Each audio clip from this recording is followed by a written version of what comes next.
निश्चयाचा महामेरू, बहुत जनांचे आधारू, अखंड स्थितीचा निर्धारू, श्रीमंत योगी.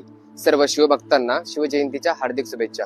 छत्रपती शिवाजी महाराजांचा इतिहास म्हटलं की शिवनेरीवर जन्म, तोरणा, पन्हाळा, विशाळगड, राजगड, अफजल खानाचा वध, शाहिस्ते खानाची फजिती, आग्र्याहून सुटका, राज्याभिषेक आणि रायगडावरील अखेरचा श्वास.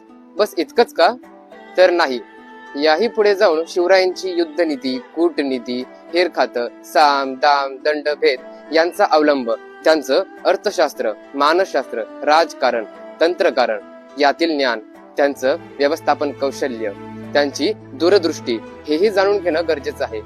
कित्येक वर्षापासून चालत येणाऱ्या चालीरीती, रूढी, परंपरा, अंधश्रद्धा हे स्वराज्याच्या हितासाठी त्यांनी मोडून काढलं. मावळ्यांची संख्या कमी, त्यामुळे गनिमी काव्याचा अवलंब, आणि युद्धे लढली ती अमावस्याच्या रात्री. घोडदळ, पायदळ यांची उभारणी, तोफा, तलवारी यांच्या कारखान्यांची उभारणी, जलदुर्ग, नवदुर्ग, त्याचप्रमाणे भुईकोट किल्ले यांची बांधणी, संपत्तीचा मोठा साठा, आणि याही पुढे जाऊन आरमारांची उभारणी. तर नवयुगाचे निर्माते छत्रपती शिवाजी महाराज यांचे आचार, विचार यांची शिकवण अंगीकारूया. छत्रपती शिवाजी महाराजांचं शिवचरित्र जाणून घेऊयात. हीच खरी आदरांजली ठरेल. जय जिजाऊ, जय शिवराय.